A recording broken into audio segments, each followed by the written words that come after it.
Vamos combinar uma coisa? O mercado de trabalho mudou bastante e a nossa mente está sentindo o peso dessa mudança. Hoje, nós vamos fazer uma análise fascinante sobre como a precarização do trabalho impacta o nosso psicológico. Tudo isso com base na lente da psicologia social avançada. Olha, o material que vamos explorar traz uma perspectiva que, sem exagero, pode virar de cabeça para baixo a forma como a gente enxerga a nossa rotina profissional. Vamos mergulhar nisso? Para começar, vamos falar de algo bem presente no dia a dia. Estresse extremo, aquela ansiedade constante, o famoso burnout. Essas são experiências quase universais no ambiente de trabalho hoje, né? Mas a pergunta de ouro que o nosso texto base levanta é a seguinte: será que esse esgotamento todo é só um sinal de que alguém não aguentou a pressão? Uma falha puramente individual?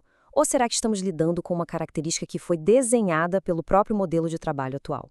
Bem, os autores do nosso material defendem com unhas de dentes essa segunda opção, e é exatamente esse argumento que a gente vai destrinchar agora.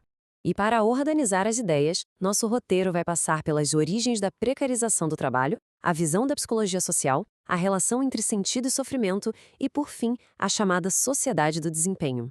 Então, ponto número 1, as origens da precarização do trabalho. Voltando um pouco no tempo, o documento coloca a década de 1980 como um verdadeiro divisor de águas. De acordo com os pesquisadores, foi aí que a precarização começou a ganhar força, junto com o que eles chamam de capitalismo neoliberal.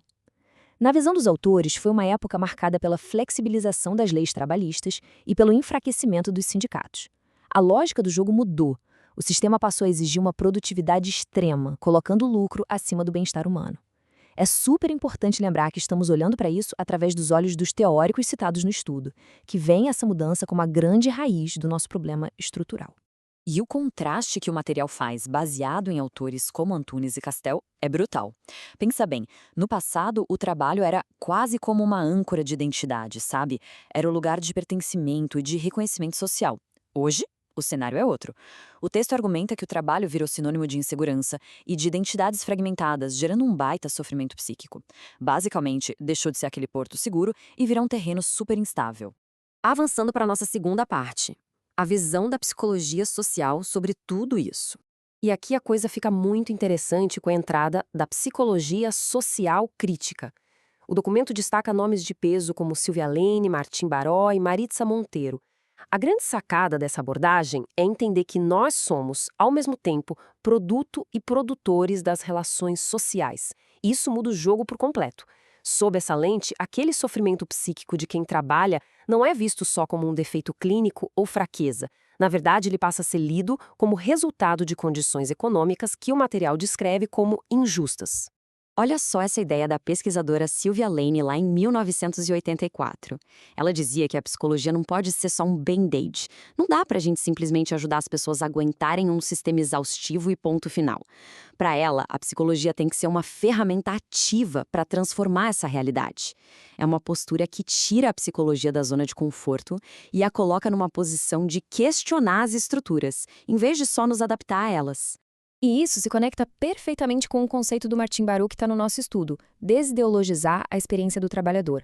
Palavra comprida, né? Mas o significado é prático. O sistema atual faz parecer que o estresse e o desemprego são coisas naturais, falhas de que não se esforçou o suficiente. Desideologizar é tirar essa venda dos olhos. É mostrar para as pessoas que muitas daquelas dores não são defeitos de caráter, mas sintomas de um sistema falho.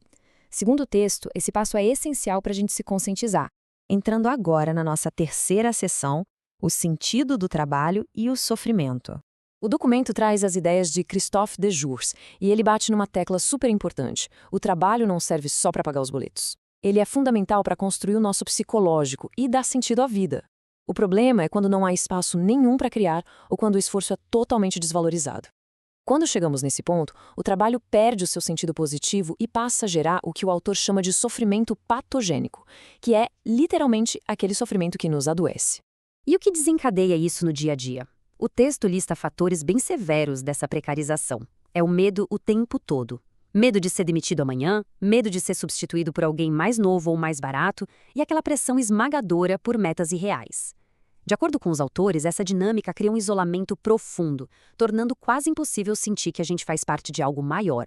O que nos leva a um dos conceitos mais poderosos do nosso material, o sofrimento ético-político. Isso aqui é uma verdadeira mudança de paradigma.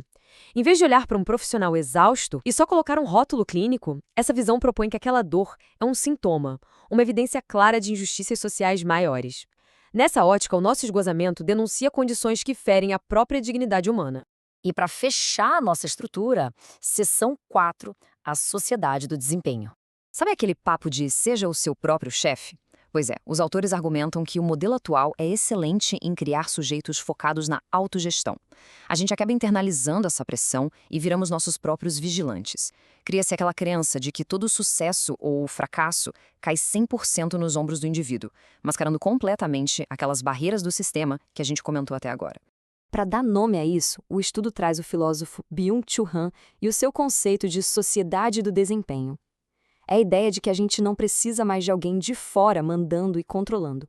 A pressão por performance já está instalada dentro da nossa própria cabeça. O resultado? Uma autoexploração pesada. A gente passa a exigir da gente mesmo uma produtividade insustentável, achando que temos o controle de tudo. As consequências? Bom, a psicologia social mostra que o preço dessa autoexploração é altíssimo. Nós vemos isso na forma de depressão, crise de ansiedade generalizada e o tal do burnout.